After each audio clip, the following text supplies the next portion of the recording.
I'm grateful to be with you in this meeting of the priesthood. Sinto-me grato por estar com vocês nesta reunião do sacerdócio de Deus.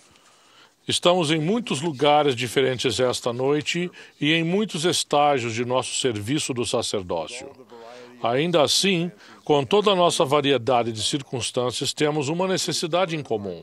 É a de aprender nossos deveres no sacerdócio e aumentar nossa capacidade de desempenhá-los. Quando eu era diácono, senti fortemente essa necessidade. Morava num pequeno ramo da igreja em Nova Jersey, na costa leste dos Estados Unidos. Era o único diácono do ramo. Não apenas o que o frequentava, eu era um que existia no ramo. Meu irmão mais velho era o único mestre.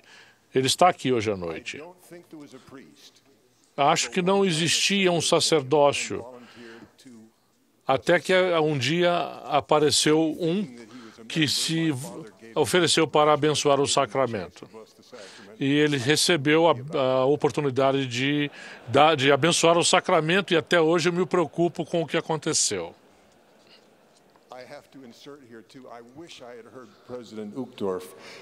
Eu devo dizer que eu gostaria de ter ouvido o presidente Uchtdorf quando estava vivendo abaixo dos privilégios e daquilo que eu poderia ter feito para converter a minha vizinhança. Mas isso realmente era ir muito além daquilo que eu poderia esperar.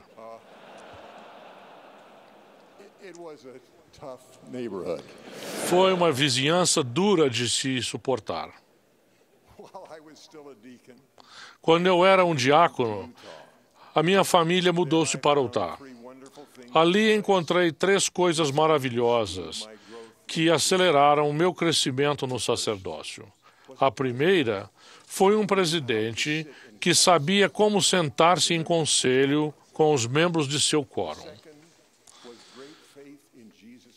A segunda era uma grande fé em Jesus Cristo que nos levou a ter um grande amor uns pelos outros. E a terceira foi a convicção compartilhada por todos de que o propósito global do sacerdócio era o de trabalhar pela salvação dos homens. Não foi a ala bem estabelecida que fez a diferença. O que lá havia pode existir em qualquer lugar, em qualquer unidade da igreja em que vocês estejam. Essas 3 coisas podem ser uma parte tão constante do que vivenciam no sacerdócio que talvez mal a tenham percebido. Outros talvez não tenham sentido essa necessidade de crescimento, de modo a tornar esses auxílios invisíveis para vocês. Seja como for, oro para que o Espírito me ajude a torná-las claras e atraentes para vocês.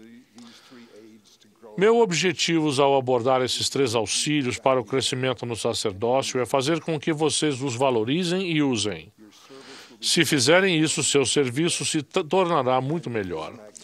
E, se for magnificado, seu serviço no sacerdócio vai abençoar os filhos do Pai Celestial mais do que vocês imaginam ser possível hoje. Descobri a primeira quando fui recebido calorosamente no quórum de sacerdotes, tendo o bispo como nosso presidente. Pode parecer uma coisa pequena para vocês, mas isso deu-me uma sensação de poder no sacerdócio e que mudou meu serviço no sacerdócio desde aquele momento. Começou pelo modo como ele nos liderava. Pelo que posso me lembrar, ele tratava a opinião dos jovens sacerdotes como se fosse a dos homens mais sábios do mundo. Ele esperava até que todos que queriam falar tivessem terminado. Ele ouvia e, quando decidia o que devia ser feito, parecia-me que o Espírito confirmava as decisões para nós e para ele. Dou-me conta hoje de que senti o que significa a escritura que diz que o presidente deve sentar-se em conselho com os membros de seu quórum. E anos mais tarde, quando eu era bispo com o meu quórum de sacerdotes, tanto eles quanto eu fomos ensinados pelo que eu havia aprendido quando era jovem sacerdote. 20 anos depois, quando eu era bispo, tive a oportunidade de ver a eficácia de um conselho, não apenas na capela, mas nas montanhas. Numa atividade de sábado, um membro de nosso quórum passou a noite perdido na floresta. Pelo que sabíamos, estava sozinho e sem agasalho, comida ou abrigo. Nós o procuramos, sem ter sucesso. Lembro que oramos juntos e depois cada um falou. Ouvi atentamente e pareceu-me que eles também o fizeram. Depois de um tempo, tivemos um sentimento de paz. Senti que um membro perdido de nosso quórum estava seguro e protegido da chuva em algum lugar. Ficou claro para mim o que o quórum devia fazer e o que não devia. Quando as pessoas que o encontraram descreveram o lugar no bosque em que ele se abrigara, senti que o reconheci. Mas o maior milagre para mim foi ver um conselho unido do sacerdócio recebendo revelação e o homem que possuía as chaves do sacerdócio recebendo essa revelação. Isso para mim foi um milagre. Todos crescemos no poder do sacerdócio naquele dia. A segunda chave para maior aprendizado é ter o amor mútuo que resulta de uma grande fé.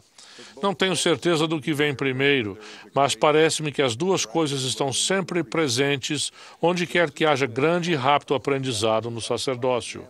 Joseph Smith nos ensinou isso pelo exemplo. No início da igreja, nesta dispensação, ele recebeu um mandamento de Deus, no qual lhe foi ordenado edificar a força do sacerdócio. Ele devia criar escolas para os líderes do sacerdócio. O Senhor exigiu que ali houvesse amor uns pelos outros, entre aqueles que iriam ensinar e serem ensinados. Eis as palavras do Senhor sobre o estabelecimento de um lugar de aprendizado no sacerdócio e sobre como ele seria ou como ele deveria ser para os que fossem aprender ali. Organizai-vos e estabelecei uma casa de aprendizado, uma casa de ordem. Dentre vós designai um professor e não falem todos ao mesmo tempo, mas cada um fale a seu tempo e todos ouçam suas palavras, para que quando todos houverem falado, todos sejam edificados por todos, para que todos tenham privilégios iguais. O Senhor descreveu o que vimos ser a força de um conselho ou classe do sacerdócio para proporcionar revelação pelo Espírito. A revelação é a única maneira de podermos saber que Jesus é o Cristo. Essa fé é o primeiro degrau da escada que subimos para aprender os princípios do Evangelho. Na seção 88 de Doutrina e Convênios, nos versículos 123 e 124, o Senhor salientou que devemos amar uns aos outros e não achar faltas uns nos outros. Cada pessoa entrava na escola do sacerdócio estabelecida pelo Senhor, erguendo a mão para fazer o convênio de ser amigo e irmão nos laços do amor. Não seguimos essa prática hoje em dia, mas sempre que vi um aprendizado extraordinário no sacerdócio, lá havia esses laços de amor. Pelo que vi, isso foi tanto causa quanto efeito do aprendizado de verdades do Evangelho. O amor propicia a presença do Espírito Santo para confirmar a verdade, e a alegria de aprender verdades divinas cria amor no coração das pessoas que compartilham a experiência de aprendizado. O contrário também é verdade. A discórdia ou a inveja inibem a capacidade de o Espírito Santo nos ensinar e de recebermos luz e verdade. E o dissabor, invariavelmente resultante, gera discórdia e críticas ainda maiores, em meio aos que deveriam ter uma experiência de aprendizado que não acontece. Sempre me parece que entre os portadores do sacerdócio que aprendem juntos, há grandes pacificadores. Vocês veem isso nas classes do sacerdócio e nos conselhos. É o dom de ajudar as pessoas a encontrar pontos em comum quando elas têm diferenças de opinião. É o dom de ajudar as pessoas a verem no que a outra disse uma contribuição e não uma correção. Com bastante do puro amor de Cristo e o desejo de ser um pacificador, a união é possível no conselho e nas classes. É preciso paciência e humildade, mas vi isso acontecer mesmo quando as questões são difíceis e as pessoas do conselho ou classe têm diferentes formações. É possível erguer-nos ao sublime padrão estabelecido pelo Senhor para os portadores do sacerdócio ao tomarem decisões nos quóruns. É possível quando ali existe grande amor e fé, e não há contendas.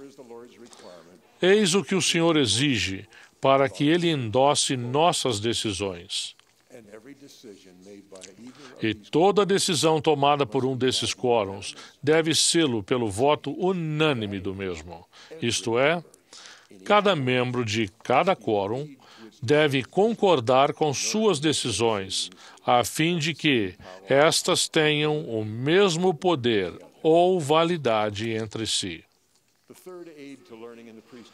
O terceiro auxílio para o aprendizado no sacerdócio advém da convicção que compartilhamos do motivo pelo qual o Senhor nos abençoa com o seu sacerdócio, confiando que o portemos e o exerçamos, é trabalharmos para a salvação dos homens.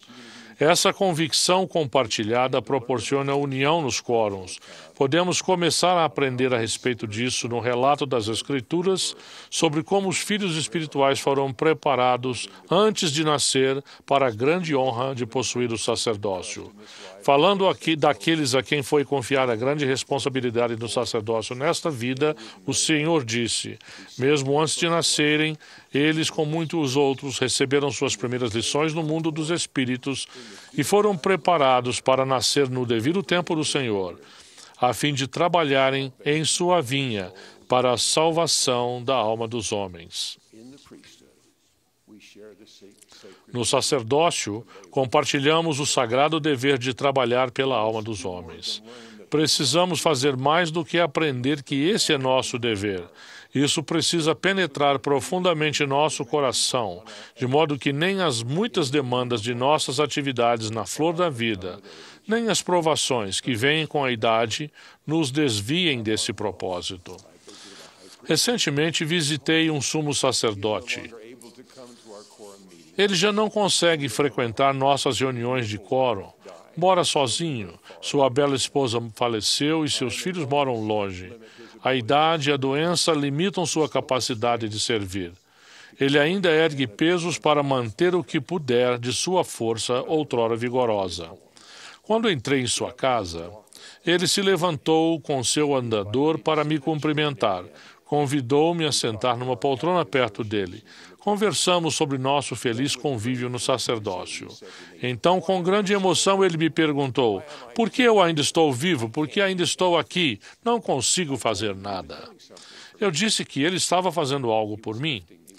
Estava elevando-me com sua fé e seu amor. Mesmo em nossa breve visita, ele me fez querer ser melhor. Seu exemplo de determinação em fazer algo que tenha importância inspirou-me a esforçar-me mais para servir as pessoas e ao Senhor. Pela tristeza que senti em sua voz e por seu olhar, percebi que eu não tinha respondido às suas perguntas. Ele ainda se perguntava por que Deus permitia que vivesse com tamanhas limitações em sua capacidade de servir. Com a generosa atitude que lhe é costumeira, agradeceu-me por tê-lo ido vê-lo. Quando me levantei para sair, a enfermeira que passa algumas horas em sua casa todos os dias entrou na sala vindo de outro aposento. Em nossa conversa particular, ele me disse um pouco a respeito dela. Ela havia morado em meio aos santos dos últimos dias durante a maior parte da vida, mas ainda não era membro. Ela me acompanhou até a porta. Ele apontou para a porta e disse com um sorriso: como vê, parece que não consigo fazer nada. Venho tentando fazer com que ela se batize na igreja, mas não tem dado certo. Ela sorriu de volta para ele e para mim. Saímos da casa dele e dirigi-me à minha casa. Percebi então que as respostas às suas dúvidas estavam plantadas em seu coração havia muito tempo. Ele era um valoroso sumo sacerdote que procurava cumprir o dever que lhe fora ensinado em décadas no sacerdócio. Ele sabia que a única maneira pela qual aquela jovem poderia ter a bênção de salvação por meio do Evangelho de Jesus Cristo era fazendo um convênio ao ser batizada. Ele tinha sido ensinado de acordo com os convênios por todos os presidentes de todos os quórums, desde os diáconos até os sumos sacerdotes. Ele lembrava e sentia seu próprio juramento e convênio do sacerdócio. Ainda o estava cumprindo. Era uma testemunha e um missionário para o Salvador, aonde quer que a vida o levasse. Já estava em seu coração. O desejo de seu coração era que o coração dela fosse mudado por meio da expiação de Jesus Cristo e pelo cumprimento de convênios sagrados. Seu tempo na escola do sacerdócio nesta vida será relativamente breve comparado com a eternidade. Mas mesmo nesse curto período de tempo, ele aprendeu bem o currículo eterno. Ele vai levar consigo, aonde quer que o Senhor o chamar, lições do sacerdócio de valor eterno. Vocês devem não apenas estar ávidos para aprender suas lições do sacerdócio nesta vida, mas também ser otimistas sobre o que é possível.